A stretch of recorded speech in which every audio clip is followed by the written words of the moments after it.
नमस्कार दोस्तों, कैसे हैं आप सब। I hope all is well. स्वागत है आपका हमारे चैनल पे। आज का जो लेक्चर है वो है इंटरनेशनल ऑर्गेनाइजेशन पे।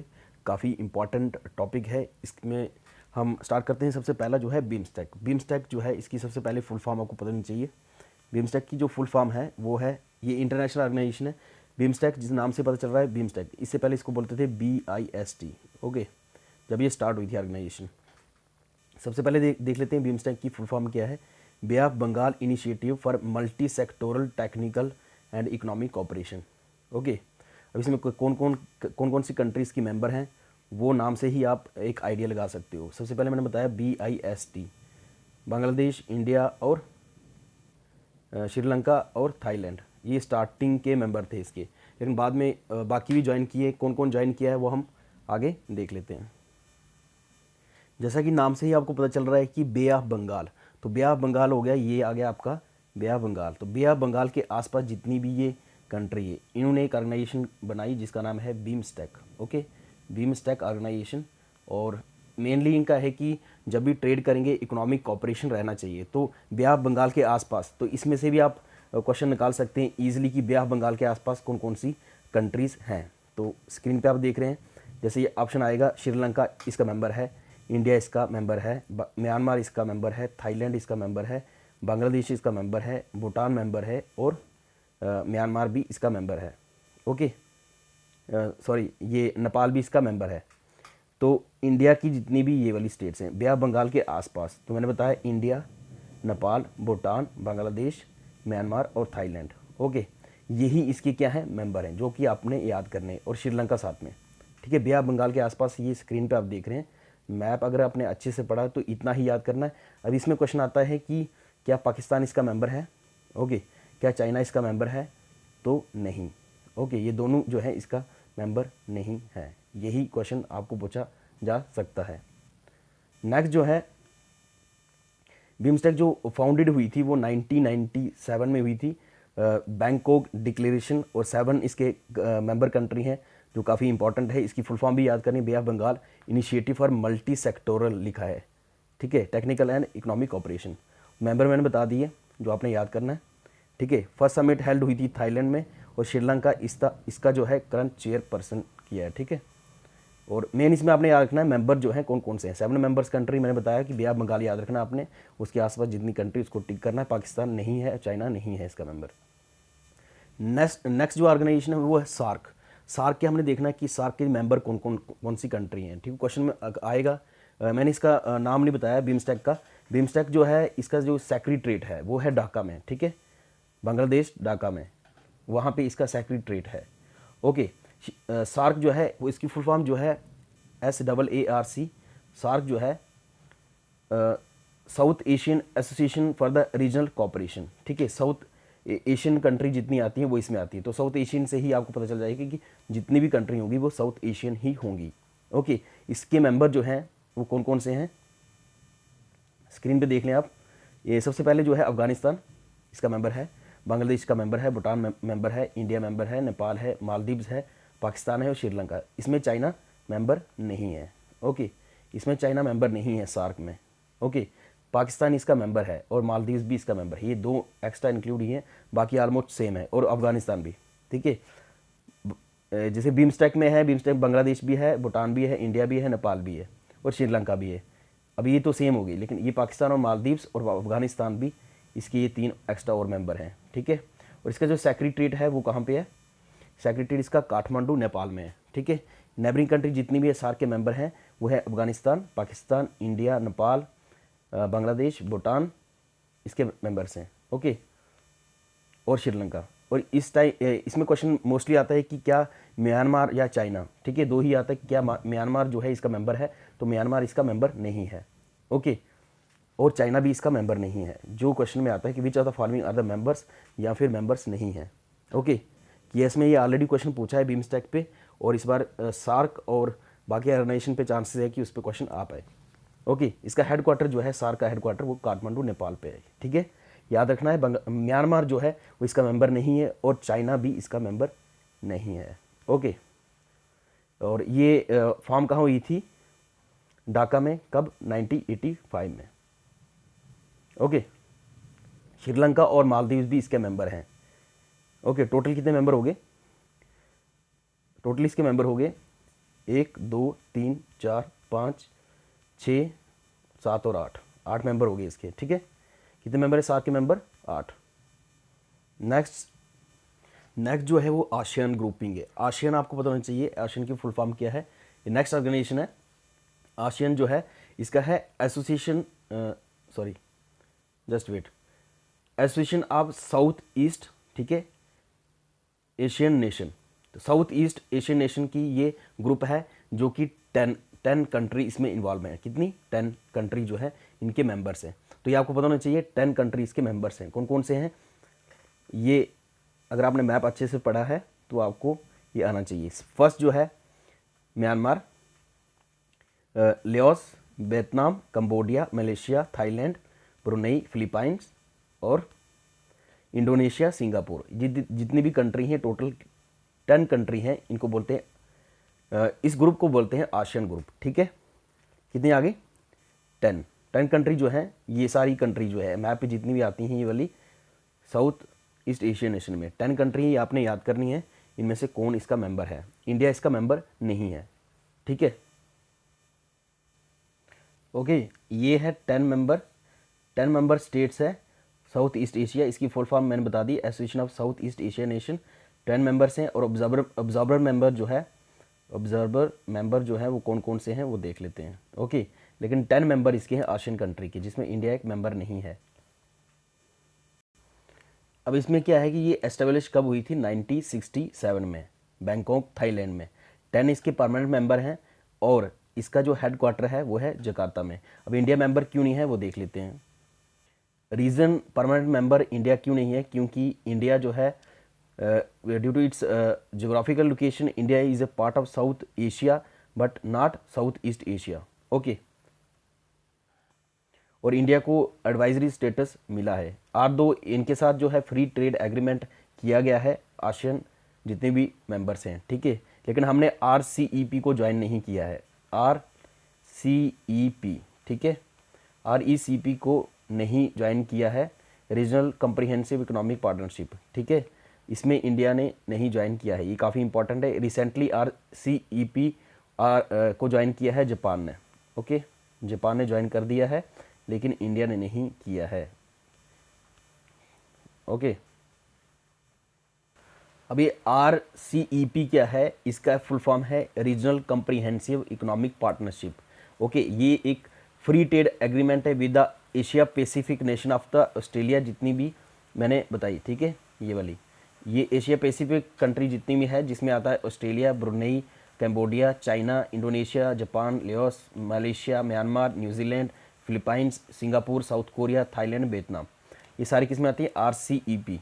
ओके, इसमें इंडिया ने ज्वाइन नहीं किया है RCEP को। ठीक है, और रीज़न क्या है? क्योंकि ये डेयरी प्रोडक्ट जो है उसमें कहीं ना कहीं उनको नुकसान होता है, इसलिए इंडिया चाहता है कि हम RCEP को ज्वाइन नहीं करेंगे, क्योंकि हमारा ऑलरेडी फ्री ट्रेड जो एग्रीमेंट चल रहा है वो आशियन कंट्री के साथ ऑलरेडी चल रहा है। ओके, ये लॉजिक है इसके पीछे।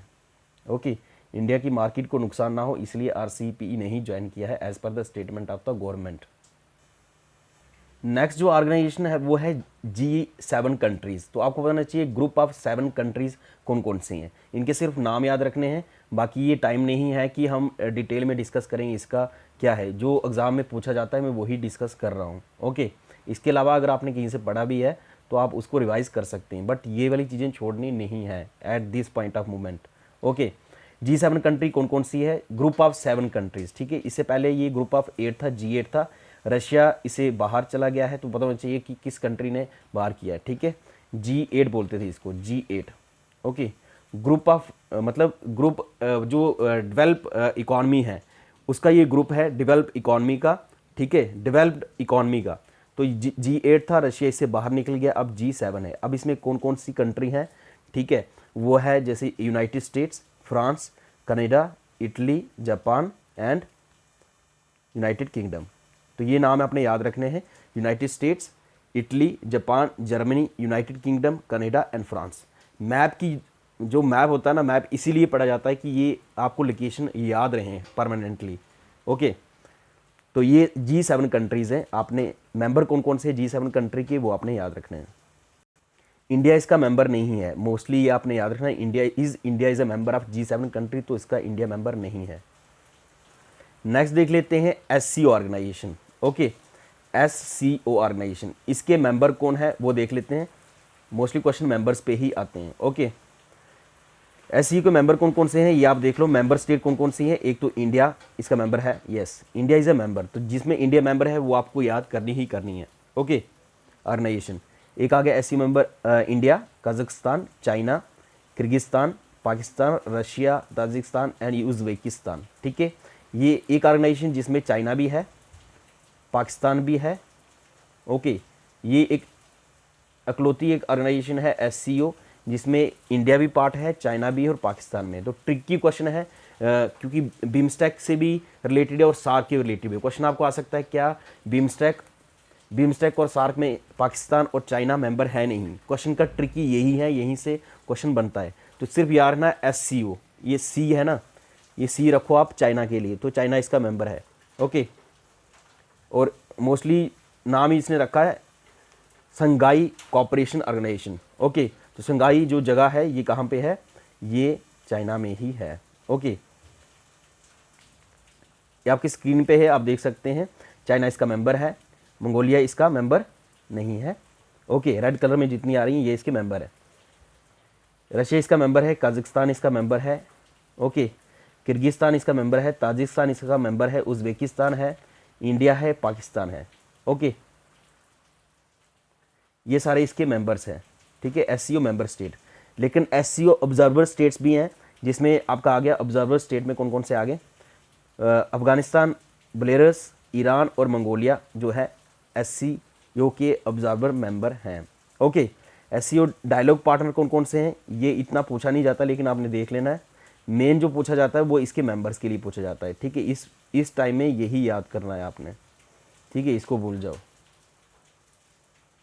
ये थी कुछ इंपॉर्टेंट ऑर्गेनाइजेशन। इसके अलावा आपने अगर पढ़ना है तो RCEP के बारे में पढ़ सकते हैं आप, RCEP के बारे में डिटेल में। ओके, और मोस्टली इसमें आपने याद करना है मेंबर्स जो है, इंडिया किस किस का मेंबर है और पाकिस्तान और चाइना किसका मेंबर नहीं है, किस ऑर्गेनाइजेशन। ठीक है, एक हमने याद करी कौन कौन सी, एक बीमस्टैक।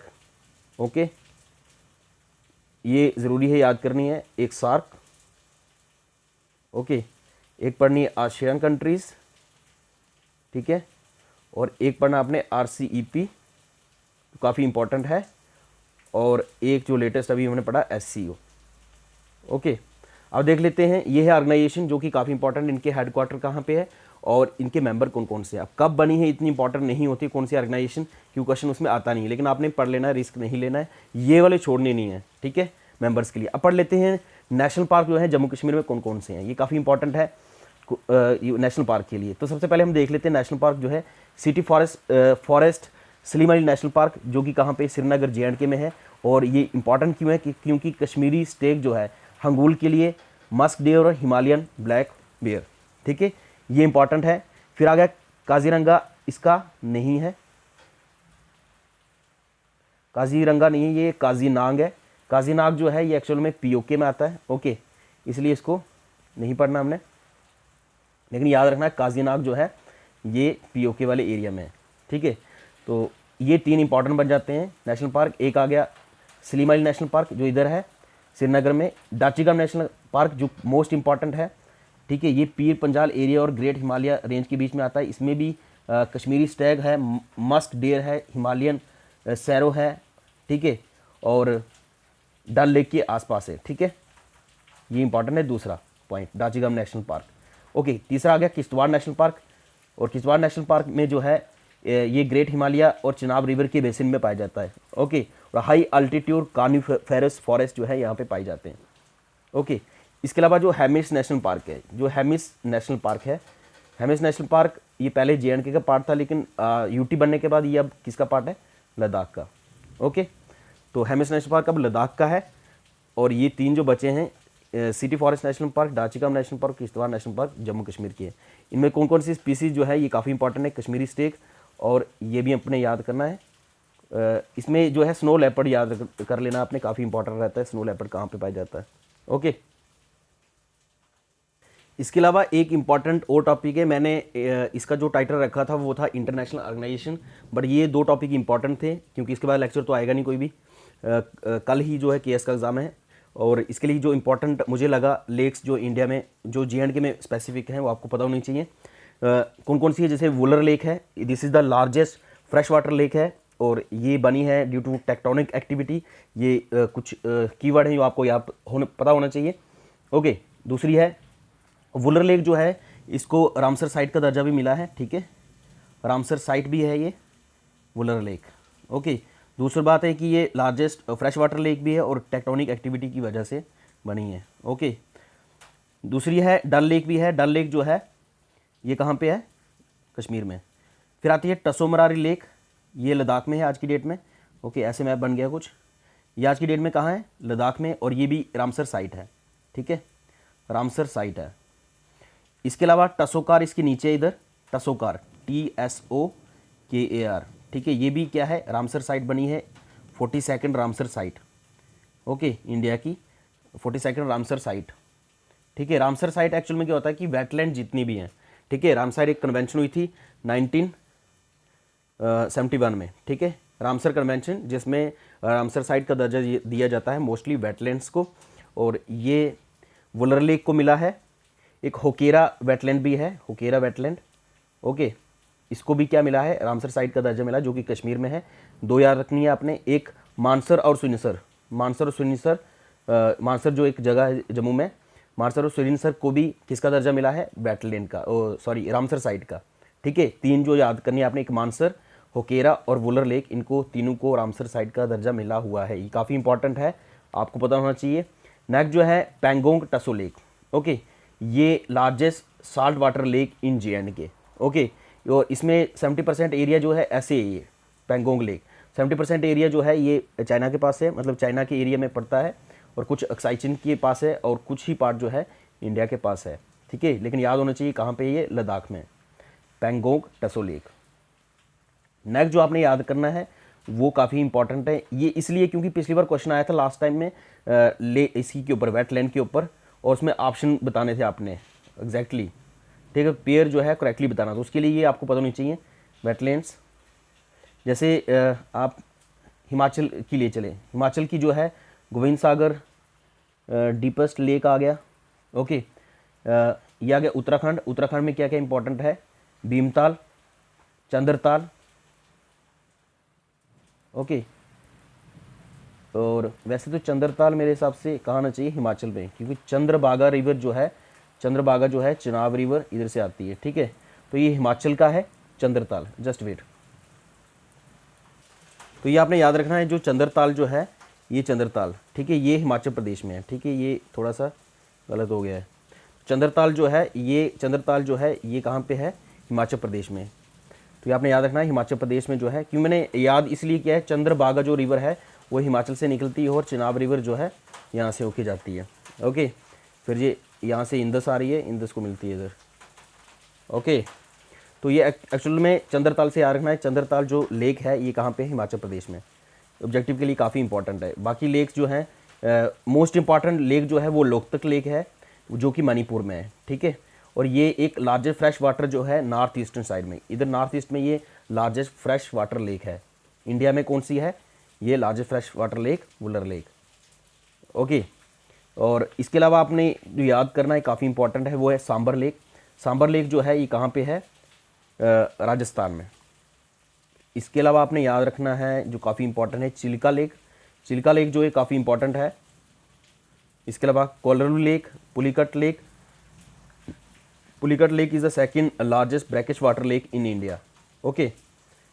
और इसके अलावा आपने याद रखना है सस्टम कोटा लेक जो है नीचे साउथ में है, और एक ये काफ़ी इंपॉर्टेंट है लोनर लेक जो महाराष्ट्र में, इसको भी रामसर साइट का दर्जा मिला है रिसेंटली, तो ये भी आपको पता होना चाहिए, ठीक है, ये काफ़ी न्यूज़ में है लोनर लेक, ओके।